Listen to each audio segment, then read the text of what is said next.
الصلاة والسلام على حبیب الرحمن اما بعد فاعوذ باللہ من الشیطان الرجیم بسم اللہ الرحمن الرحیم والضحى واللیل اذا سجا صدق اللہ و مولانا العظیم۔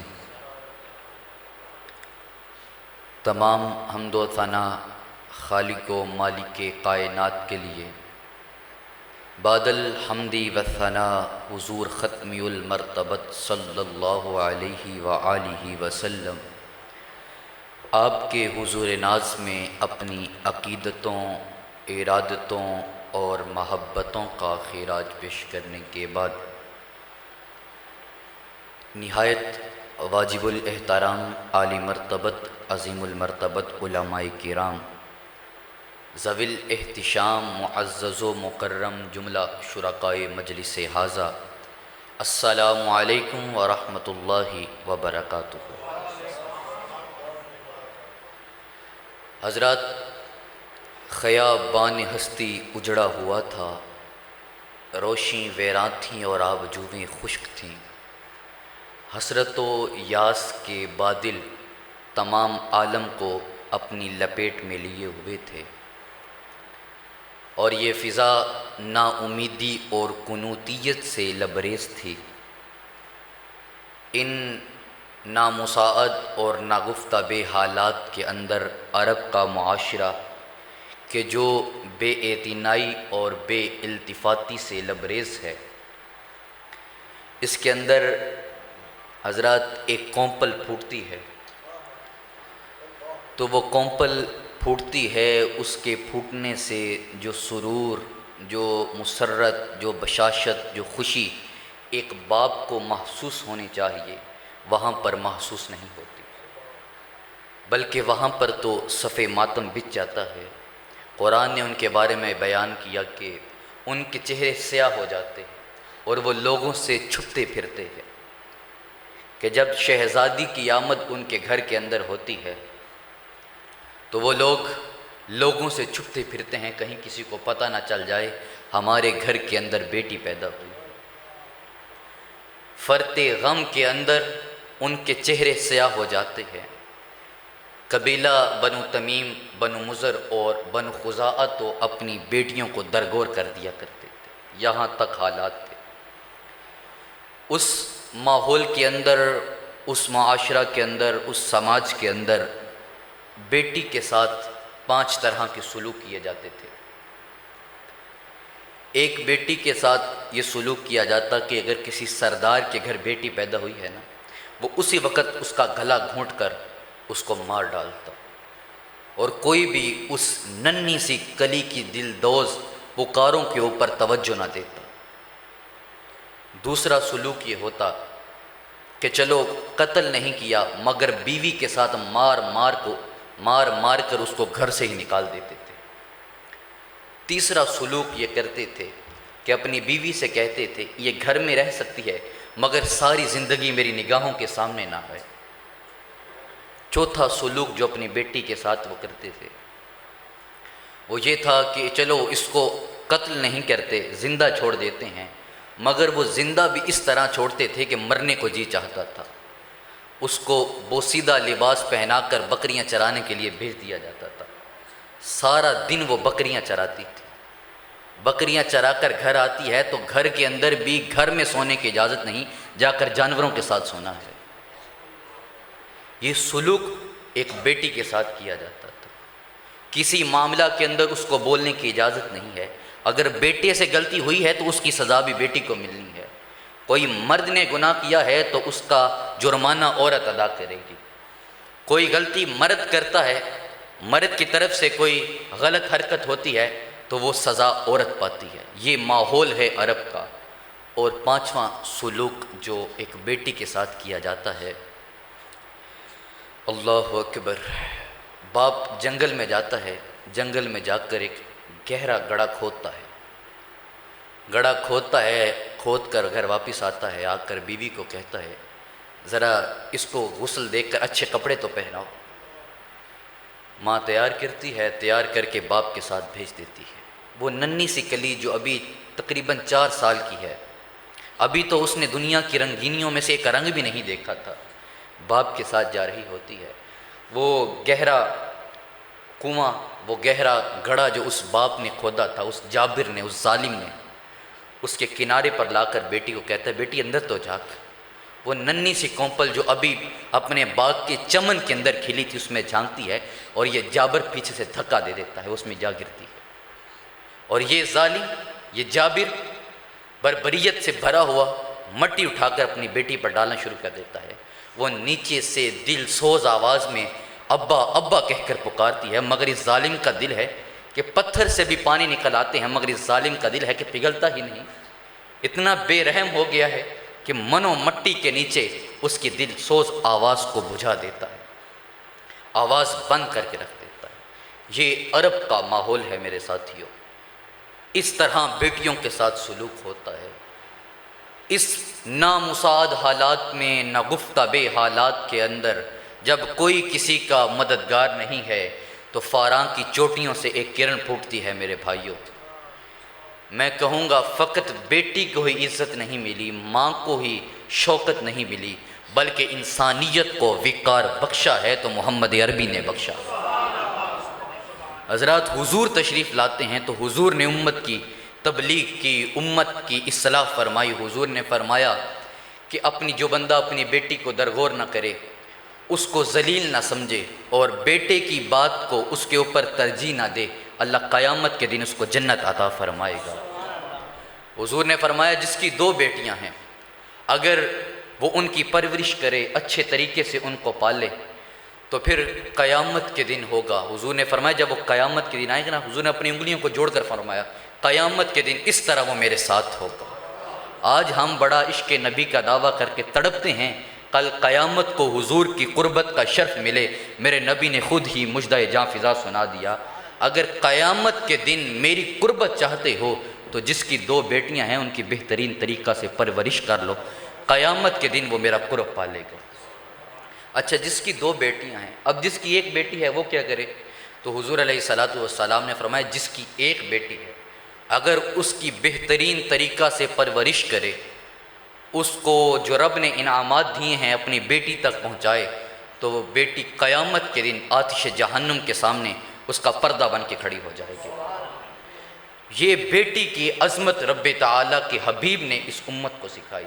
وہ بیٹی جو پہلے باپ گلا گھونٹ دیتا تھا، مار ڈالتا تھا، آج باپ اسی بیٹی کی خواہشیں پوری کرنے کے لیے اپنی آرزوؤں کے گلے گھونٹ رہا ہے۔ وہی باپ اپنی آرزوؤں کے گلے گھونٹ رہا ہے، وہی بھائی جو اپنی بہن پر ظلم کرتا تھا، آج اس کی خواہشات، اس کی زندگی کو آسودہ بنانے کے لیے وہ رات کے وقت اوور ٹائم کر رہا ہے۔ وہی بیٹی کہ جس کی کوئی عزت نہیں تھی، کوئی آبرو نہیں تھی، گھر کے اندر کوئی اس کی بات سننے والا نہیں تھا، آج گھر کے اندر کوئی بات چل رہی ہو نا تو بیٹی ایک بات کہہ دے تو سب کی بات نیچے رہ جاتی ہے، بیٹی کی بات مانی جاتی ہے۔ وہ معاشرہ کہ جس کے اندر بیٹی کی کوئی اہمیت نہیں تھی، لونڈیوں اور غلاموں سے کم تر جس کی عزت تھی، آج اپنے باپ کے گھر کی شہزادی ہے۔ وہ بیٹی جس کو باپ کے مال میں 1 درہم کا حصہ نہیں، آج رب تعالیٰ کے حبیب کے تصدق سے رب نے وراثت میں بیٹی کو حق دیا۔ یہ سب کس طرح عورت کو مقام ملا؟ یہ سب محمد عربی کے صدقے سے ملا۔ یہ حضور کی نسبت، حضور کا فیض ہے کہ وہ عرب کے گنوار، عرب کے بدو، کل کے بدو آج کی کج کلا بن گئے۔ وہ کل کے بدو، کل کے غلام آج ان کے سروں کے اوپر دنیا کی امامت کے تاج ہیں۔ مائیکل ایچ ہارٹ نے ایک کتاب لکھی، دی 100۔ یہ ایک یہودی ہے اور اس کی بات کو میں اس لیے بیان کر رہا ہوں کہ اگر کوئی مسلمان کچھ لکھے گا تو ہو سکتا ہے وہ مذہبی عقیدت کے اندر، اپنے پیار کے اندر، حضور سے عقیدت کے اندر کچھ بات لکھ دے، مگر یہ یہودی ہے، امریکہ کے اندر رہنے والا مورخ ہے، اس نے کتاب لکھی دی 100۔ اس میں 100 عظیم شخصیات کو اس نے ترتیب دیا اس اعتبار سے کہ انسانی شخصیت پر سب سے زیادہ کن کے اثرات مرتب ہوئے۔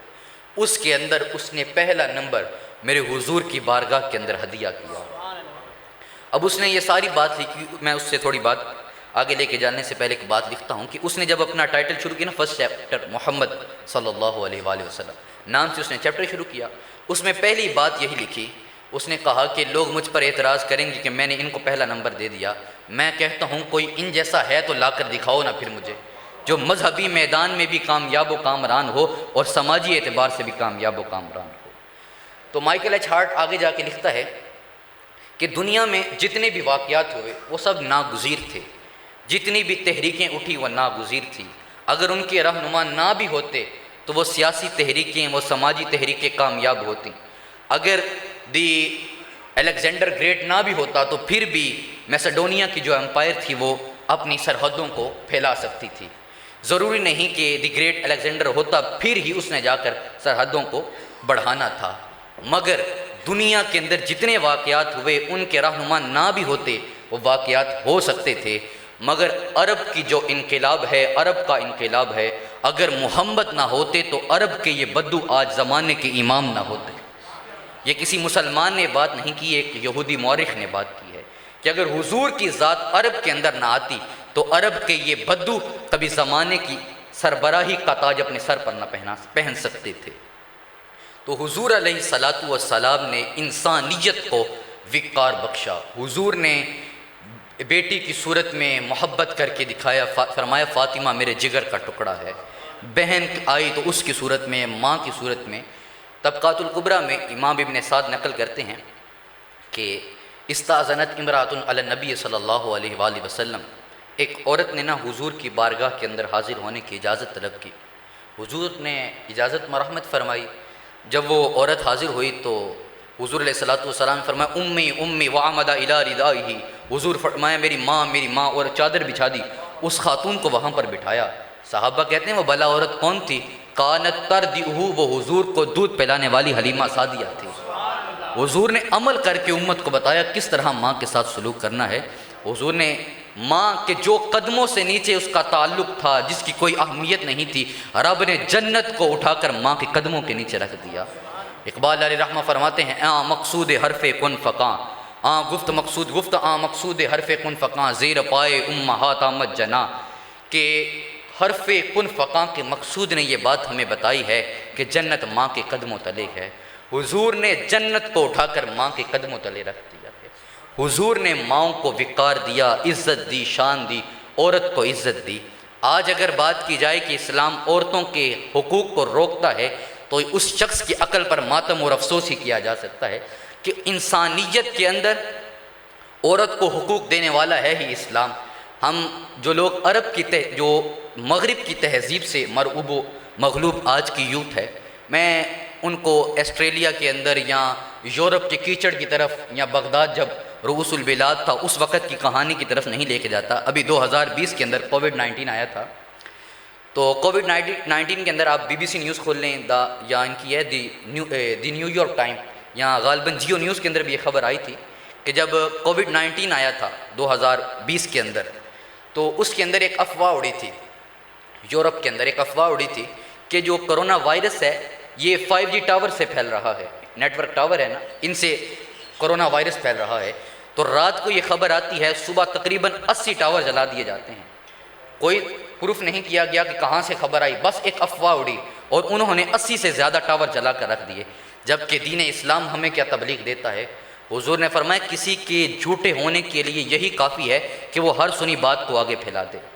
رب تعالیٰ نے فرمایا جب کوئی فاسق تمہارے پاس کوئی بات لے کر آئے نا، پہلے اس کی تحقیق کر لیا کرو.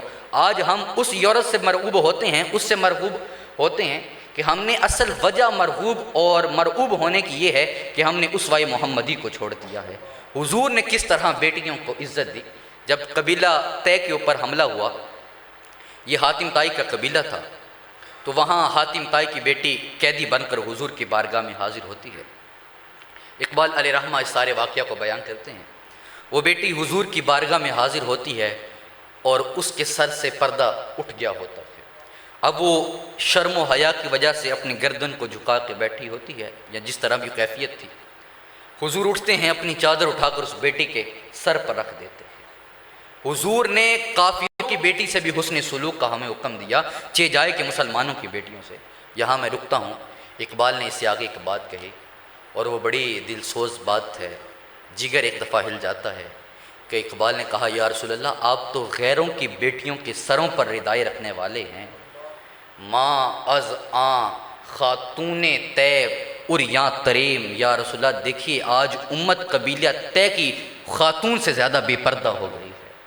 آج غزہ کے اندر ہماری جو حالت ہے، ہماری بہنوں کے ساتھ جو ہوتا ہے، ہماری ماؤں کے ساتھ جو ہوتا ہے، ان کی عصمتیں پامال کی جاتی ہیں، ان کے ساتھ جو سلوک کیا جا رہا ہے، وہ چھوٹے چھوٹے بچے جو ابھی اس چمن کے اندر آئے ہی ہیں، ابھی تو بہار دیکھی ہی نہیں، ابھی تو خزاں کے اندر وہ پل رہے تھے کہ ایک لمحے میں منظر بدلتا ہے، سر وہاں پر پڑا ہے، دھڑ وہاں پر پڑا ہے، منظر بدل جاتا ہے۔ حضرات اقبال حضور سے دعا کرتا ہے، حضور دیکھیے پیش اقوام جہاں بے چادریم، ہم اقوام جہاں کے سامنے بے چادر ہو گئے ہیں، بے ردا ہو گئے ہیں، حضور ہمارے حال پر رحم کریے۔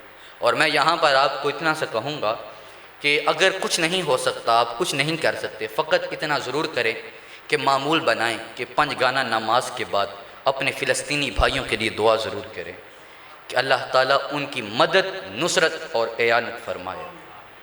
حضرات میں اپنے موضوع کی طرف واپس پلٹتا ہوں تو کون سا؟ اقبال علیہ رحمہ فرماتے ہیں کہ ماں از آں خاتون طے اور یاں تریب، یا رسول اللہ وہ قبیلہ طے کی خاتون، حضور آپ تو غیروں کی بیٹیوں کے سروں پر ردائیں رکھنے والے ہیں، آج آپ کی امت بے ردا ہو گئی ہے، بے پردہ ہو گئی ہے۔ اللہ اکبر۔ حضرات آج اس کی وجہ اور سبب کیا ہے؟ اس کی وجہ اور سبب یہی ہے کہ ہم اسوائے محمدی سے دور ہو گئے ہیں، حضور کی سیرت سے دور ہو گئے ہیں۔ افسوس کی بات یہ ہے کہ وہ جہالت کی رسومات کی اپنی بیٹیوں کو درگور کر دینا، اپنی بیویوں پر ظلم کرنا، فقط بیٹی پیدا ہونے کی وجہ سے آج ہمارے مسلمانوں کے اندر بھی پائی جاتی ہے۔ آج جب پتہ چلتا ہے کہ بیٹی پیدا ہوئی ہے، اسی وقت اپنی بیوی کو طلاق دے دیتے۔ یہ سب پرستاری جاہلیت کی ہے، یہ اطاعت محمدی نہیں ہے، یہ حضور کی سیرت نہیں ہے۔ اور بڑی مسرت کی اور خوشی کی بات ہے کہ آصف بھائی آپ کے گھر میں بیٹی پیدا ہوئی، رب کی رحمت آئی تو آپ نے خوشی کا اظہار کیا۔ در حقیقت یہی اطاعت محمدی ہے، حضور کی اطاعت کرنا ہے۔ بیٹی کی آمد سے ناخوش ہو جانا اور چہرے کو سیاہ کر لینا فرط غم کے ساتھ، یہ تو جاہلوں کا طریقہ ہے۔ بس افسوس ہے کہ کور سوادی کی وجہ سے یہ رسومات آج ہمارے اندر بھی، یہ نظریات، افکار آج ہمارے اندر بھی اور ہمارے افتاد طبع کے اندر بھی شامل ہوتے چلے جا رہے ہیں۔ بس رب تعالیٰ سے یہی دعا ہے کہ رب تعالیٰ ہماری وضع، ہماری طبع کو دین محمدی کی تابع فرما دے۔ اب حضرات جب بندہ کسی کی اطاعت کرتا ہے تو اطاعت، قلبی اطاعت کے لیے ایک تعلق، محبت کا تعلق ہونا لازم ہے۔ جب تک آپ کو کسی سے قلبی تعلق نہیں ہوگا آپ اس کی اطاعت نہیں کریں گے۔ بندہ اپنے باپ کی بات کیوں مانتا ہے؟ اس کے ساتھ ایک قلبی تعلق ہوتا ہے۔ اپنے استاذ کی بات کیوں مانتا ہے؟ اس کے ساتھ ایک قلبی تعلق ہوتا ہے، اس بنا پر بندہ اس کی بات مانتا ہے۔ آپ یوں کہہ لیں کہ محبت کا ثمر اطاعت ہوتا ہے، اور محبت، قلبی محبت کے لیے انسان جن عناصر سے انسان کے دل میں محبت پیدا ہوتی ہے وہ کئی سارے ہوتے ہیں۔ کسی کا علم دیکھ کر، کسی کا حلم دیکھ کر، بیدار مغزی، معاملہ فہمی، کمال فہم دیکھ کر جس طرح بندہ اپنے استاد سے محبت شروع کر دیتا ہے، کسی کا زہد، تقویٰ، کسی کی ورع دیکھ کر انسان اس سے محبت شروع کر دیتا ہے، جس طرح ایک مرید کو اپنے شیخ سے محبت ہوتی ہے۔ اس طرح کئی عناصر ہوتے ہیں محبت کے، مگر محبت کے عناصر میں سے ایک سب سے بڑا عنصر جو ہے وہ کسی شیخ کا حسن و جمال ہونا ہے۔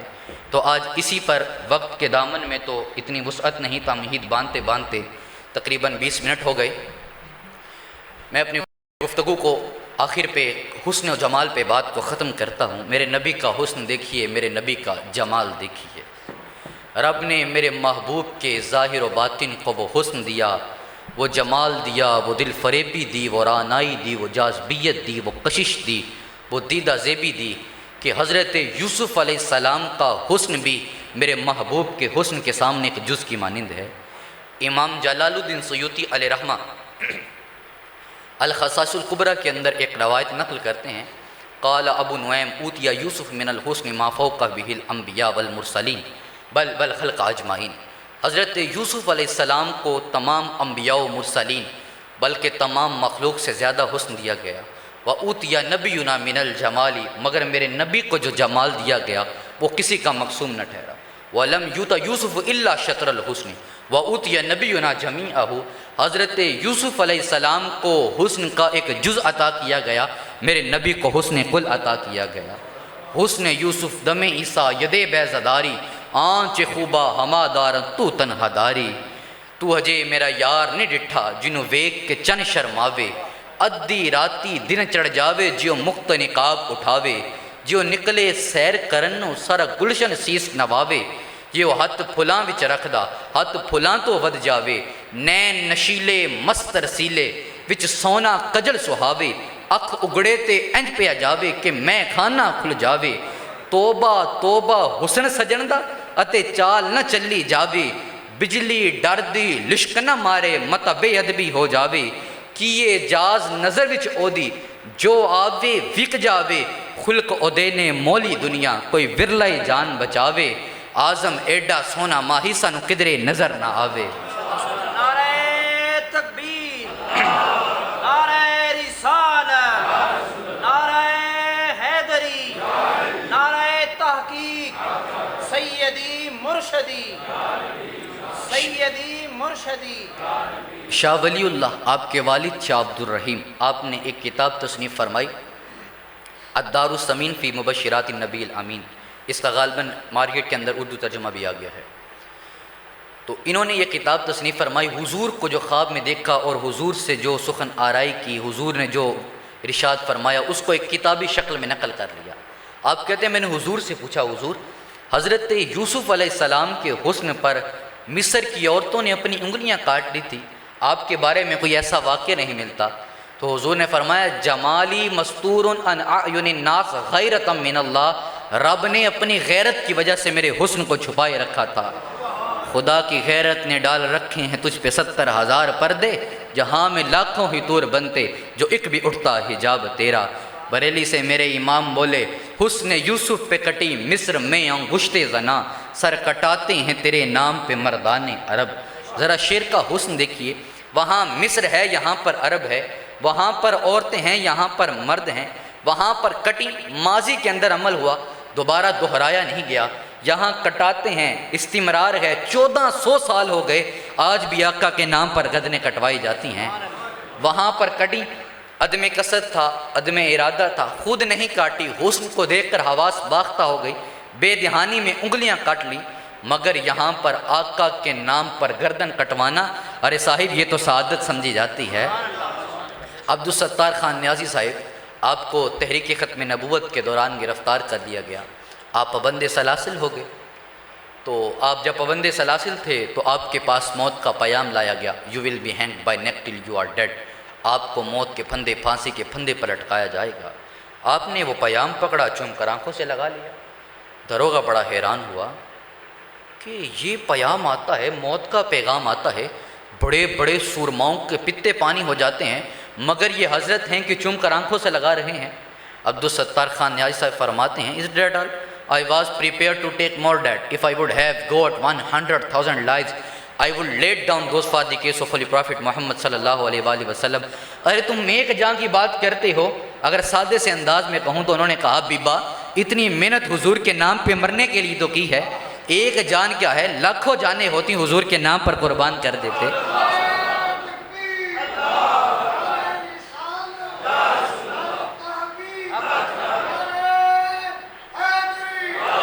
کروں تے نام پہ جان فدا، نہ بس ایک جان دو جہاں فدا، دو جہاں سے بھی نہیں جی برا، کروں کیا کروڑوں جہاں نہیں۔ اور جامی نے کہا تھا سے جامی گر تو سرخواہ یو دیدہ برد فرمان تو بسر والعین، اور اس کا ترجمہ میں گولڑے والے کے لہجے میں کرنا چاہوں گا۔ گولڑے والے نے کہا تھا درکار ہے بس ایک نگاہ کا اشارہ، درکار ہے بس ایک نگاہ کا اشارہ، دل کیا ہے جان نظر کروں سر سے وار کر۔ حضرات حضور علیہ السلام کی زلفوں کا حسن دیکھیے، اللہ اکبر۔ حضور کی زلفیں نہ بالکل سیدھی تھیں نہ بالکل گھنگریالی تھیں، حضور کی زلفوں میں خم تھا، اس طرح خم تھا کہ جس طرح 14ویں کے چاند میں خم ہوتا ہے۔ اب یہاں پر سوال پیدا ہوتا ہے، رب نے حضور کو موزونیت کے ساتھ، جس اعتدال کے ساتھ پیدا کیا ہے، یہ بالوں میں خم کیوں دیا؟ بالکل گنگریالے بھی ہو سکتے تھے، بالکل سیدھے بھی ہو سکتے تھے، یہ خام کا سبب کیا تھا؟ سوال ذہن میں آ گیا۔ اب کتب سیر کے اندر علامہ زمخشری کا ایک قول نقل ہے۔ علامہ زمخشری فرماتے ہیں، اچھا اس قول سے پہلے ام معبد نے حضور کا جو حسن بیان کیا اس کے اندر ایک لفظ کہا قسیمن، حضور قسیم ہیں۔ اب قسیم کیا ہوتا ہے؟ سادہ سے انداز میں یوں سمجھ لے کہ جس کے جسم کے ہر عضو کے اندر علیحدہ علیحدہ طور پر حسن کا ایک جہاں آباد ہو۔ بعض اوقات ہوتے ہیں لوگوں کی زلفیں بڑی حسین ہوتی ہیں، وہ میر نے کہا تھا ہم ہوئے تم ہوئے کہ میر ہوئے، ان کی زلفوں کے سب اسیر ہوئے۔ بعض اوقات ہوتے ہیں ان کا چاہے زنخدہ بڑا خوبصورت ہوتا ہے، ڈوب کر مرنے کا شوق اس سے پوچھے قاتل، جس نے دیکھا یہ تیرا چاہے زنخدہ ہوگا۔ بعض لوگ ہوتے ہیں آنکھیں بڑی حسین ہوتی ہیں، تیری آنکھوں کو بحر رواں لکھ کر میں سخت نادم ہوا، اف خدا میری تشبیہ ہے بحر بے رواں، تیری آنکھوں کے ساتھوں سمندر کہاں۔ مگر دیگر اعضاء اتنے خوبصورت نہیں ہوتے۔ مگر ام معبد نے کہا وہ اتنا سونا ہے کہ جسم کا ہر عضو علیحدہ علیحدہ طور پر حسن کی ایک کائنات کو آباد کیے ہوئے ہے۔ یہ اتنی دل آویز داستان ہے۔ حضور نے ایک دفعہ جبریل امین سے کہا کہ اے جبریل تو نے شرق دیکھا غرب دیکھا، بتا کوئی ہمسا بھی دیکھا؟ جبریل امین نے کہا قلبت مشارق الارض و مغاربہا فلم اجد رجلا افضل من محمد۔ اس نے کہا جبریل امین نے حضور میں نے شرق دیکھے ہیں غرب دیکھے ہیں مگر خدا کی قسم محمد سے بڑھ کر کسی کو نہیں دیکھا صلی اللہ علیہ وآلہ وصحبہ وبارک وسلم۔ اب علامہ زمخشری قول نقل کرتے ہیں کہ کیوں حضور کی زلفوں میں خم تھا، تو علامہ زمخشری کہتے ہیں ذرا پیچھے قسیم کے معنی کو بھی جوڑیے، اب اس کو بھی ساتھ جوڑیے۔ علامہ زمخشری کہتے ہیں اس وجہ سے خم تھا کہ عرب کے اندر جو حسن تھا یہ گھنگریالے بالوں کے ساتھ تھا، اور عجم کے اندر حسن بالوں کے سیدھے ہونے کے ساتھ تھا، تو رب نے محبوب میں عرب کا حسن بھی شامل کر دیا، عجم کا حسن بھی شامل کر دیا۔ تو ہجے میرا یار نہیں ڈٹھا جنوں ویکھ کے چن شرماوے، ادھی راتی دن چڑھ جاوے، اور گولڑے والے کے لہجے میں کہوں اج سکھ متران دی ودیری یہ کیوں دلڑی اداس گھنیری یہ لوں وچ شوق چنگیری یہ اج نینا لائیاں کیوں جھڑیاں الطیف سرا من طلعتہ وشذ بدا من وفرتہ فسکرتہ من نظرتہ نینا دیاں فوجاں سر چڑھیاں مکھ چن بدر شاشانی یہ متھے چمکے لاٹ نورانی یہ کالی زلف تے اکھ مستانی یہ مخمور اکھیہن مدبریاں دو ابرو کوس مثال دسن جیں تھی نوک میاں دے تیر چھٹن لب سرخ اکھاں کے لال یمن چٹے دند موتی دیاں ہن لڑیاں اس صورت نو میں جان آکھاں جانان کے جان جہان آکھاں سچ آکھاں تے رب دی میں شان آکھاں جس شان تھی شانہ سب بنیاں اے صورت ہے بے صورت تھی بے صورت ظاہر مورت تھی وچ وحدت پھٹیاں جد کڑیاں لہو مختب خطت برد یمن من بھاوری جھلک دکھاؤ سجن او مٹیاں گالیاں لاؤ مٹھن جو ہمارا وادی سن کریاں حجرے تھی مسجد آؤ ڈھولن نوری جھاد دے کارن سارے سکن اکھیاں رہدہ فرش کرن سب انسو ملک ہوراں پریاں انہاں سکدیاں تے قرلاندیاں تے لکھ واری صدقے جاندیاں تے انہاں بردیاں مفت وکاندیاں تے شالوت آوت او گھڑیاں سبحان اللہ ما اجملکا ما احسنکا ما اکملک کتے مہر علی کتے تیری ثنا گستاخ یقین کتے جاڑیاں۔ تو رب نے اپنے محبوب کو وہ حسن دیا، وہ جمال دیا، وہ دل فریبی دی، وہ رعنائی دی، وہ جاذبیت دی۔ اور محبوب میں حسن دیکھنا ہونا تو مولانا روم کے لہجے میں کہوں تو مولانا روم نے کہا تھا منگر از چشم خودت آخوب را بیں بچشم طالبہ مطلوب را، کہ محبوب کو دیکھنے کا شوق آئے نا اپنی بے ذوق نگاہوں سے نہ دیکھنا۔ عاشق کو دیکھنے معشوق کو دیکھنے کا شوق آئے تو عاشق کی آنکھیں ادار لے کر معشوق کو دیکھنا۔ آپ کے رستے میں آتے ہوئے پہاڑ آتے ہیں، جو جمالیاتی ذوق رکھتا ہوگا تو وہ تو بڑا مرعوب ہوگا اور اس کی نگاہوں کے سامنے سے یہ منظر جائے گا نہیں، اور جو بے ذوق ہوگا وہ کہے گا ٹھیک ہے پتھر کے کچھ ٹیلے بنے ہوئے ہیں کچھ پہاڑ بنے ہوئے ہیں۔ اچھا اب یوں کہہ لیں کہ چاند میں بھی اگر حسن دیکھنا ہونا جمالیاتی ذوق رکھنے والی آنکھ درکار ہے، ورنہ عام بندے کو تو چاند میں داغ نظر آتا ہے۔ لیلا کو دیکھنے کے لیے مجنوں کی آنکھ چاہیے، شمع کو دیکھنے کے لیے پروانے کی آنکھ چاہیے، اور نبی کو دیکھنے کا شوق ہو تو صحابی رسول کی نگاہ چاہیے۔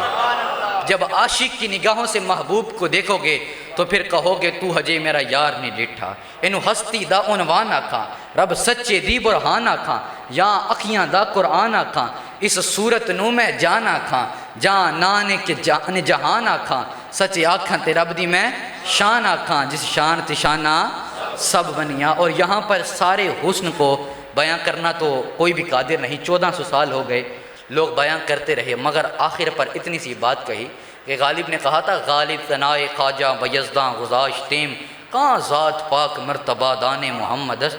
تم مجھے کہتے ہو میں حضور کی تعریف لکھوں، میں حضور کی تعریف کر بھی کہاں سکتا ہوں، حضور کی حقیقت کو رب کے سوا جانتا ہی کوئی نہیں۔ مگر میں ادب کے لہجے میں اتنی سی بات کر کے اپنی بات کو ختم کرتا ہوں کہ چہرہ ہے کہ انوار دو عالم کا صحیفہ، آنکھیں ہیں کہ بحرین تقدس کے نگی ہیں، ماتھا ہے کہ وحدت کی تجلی کا ورق ہے، عارس ہیں کہ والفجر کی آیت کی امی ہیں، غیسوں ہیں کہ واللیل کے بکھرے ہوئے سائے، ابرو ہیں کہ قوسین شب قدر کھلے ہیں، گردن ہے کہ برفر کے زمین اوج سریا، لب صورت یاقوت شعاؤں میں دھلے ہیں، قد ہے کہ نبوت کے خد و خال کا معیار، باسو ہیں کہ توحید کی عظمت کے علم ہیں، سینہ ہے کہ رمز دل ہستی کا خزینہ، پلکیں ہیں کہ الفاظ رخ لوح و قلم ہیں، باتیں ہیں کہ طوبہ کی چٹکتی ہوئی کلیاں، لہجہ ہے کہ یزداں کی زبان بول رہی ہے، خطبے ہیں کہ سامن کے امڑتے ہوئے دریا، قرأت ہے کہ اسرار جہاں کھول رہی ہے، یہ دانت یہ شیراز شبنم کے تراشے ہوئے، یاقوت کی وادی میں دمکتے ہوئے ہیرے، شرمندہ تاب لب و دندان پیمبر، حرف بدنا خانی خامہ بصریر،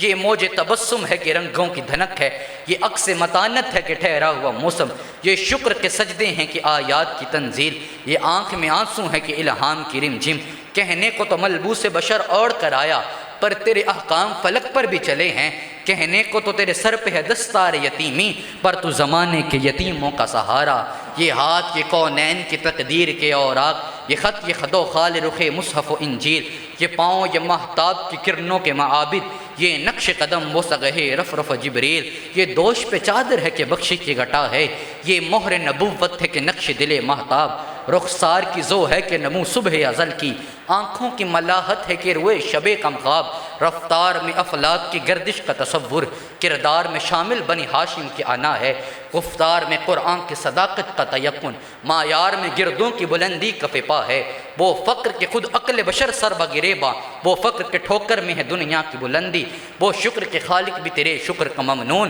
وہ حسن کے یوسف بھی کرے آئینہ بندی، وہ علم کے قرآن تیری اطرت کا قصیدہ، وہ حلم کے دشمن کو بھی امید کرم ہے، وہ صبر کے شبیر تیری شاخ سمبردار، وہ ضبط کے جس ضبط میں عرفان امم ہے، اور رنگ سلیمان تیری نالین کا خاکہ، اعجاز مسیحا تیری بکھری ہوئی خوشبو، حسن ید بیضا تیری تحلیز کی خیرات، کونین کی سجدج تیری آرائش غیسو، سایہ تیری دیوار کا معیار ارم ہے، ذرے تیری گلیوں کے مہو انجم افلاک، سورج تیرے راہوار کا ایک نقش قدم ہے، سورج تیرے راہوار کا ایک نقش قدم ہے، دنیا کے سلاطیں تیرے جاروب کشوں میں، عالم کے سکندر تیری چوکھٹ کے بکاری، دھرتی کے ذوی العدل تیرے حاشیہ بردار، دھرتی کے ذوی العدل تیرے حاشیہ بردار، فردوس کی حوریں تیری بیٹی کی کنیزیں، کوثر ہو گلستان ارم ہو کہ وطوبہ، لگتی ہیں تیرے شہر کی بکھری ہوئی چیزیں، ظاہر ہو تو ہر برگ گلے تر تیری خوشبو، غائب ہو تو دنیا کو سراپا نہیں ملتا، وہ اسم کے جس اسم کو لب چوم لے ہر بار، وہ جسم کے سورج کو بھی سایہ نہیں ملتا۔ امام ابن جوزی نقل کرتے ہیں حضور کا سایہ بھلا کیوں نہیں تھا؟ حضرت ابن عباس سے نقل ہے کہ اس وجہ سے حضور کا سایہ نہیں تھا کہ حضور جب سورج کے سامنے جاتے تھے حضور کا حسن سورج کے حسن پر غالب آ جاتا تھا، نہ حسن اشگائے تدارت نہ صادرہ سخن پایاں، پمیرت تشن مستشکی و دریا ہم چنا باقی، کار ما آخر شدو آخر سے ما کار نشد، مشت خاک ما غبار کوچائے یار نشد۔ امام شافعی نے کہا تھا ان ذکرہ والمسک ما کررتہ یتغوّ، ان کا ذکر مشک کی طرح ہے، جتنا چھیڑو گے بڑھتا ہی چلا جائے گا، یار زندہ صحبت کا۔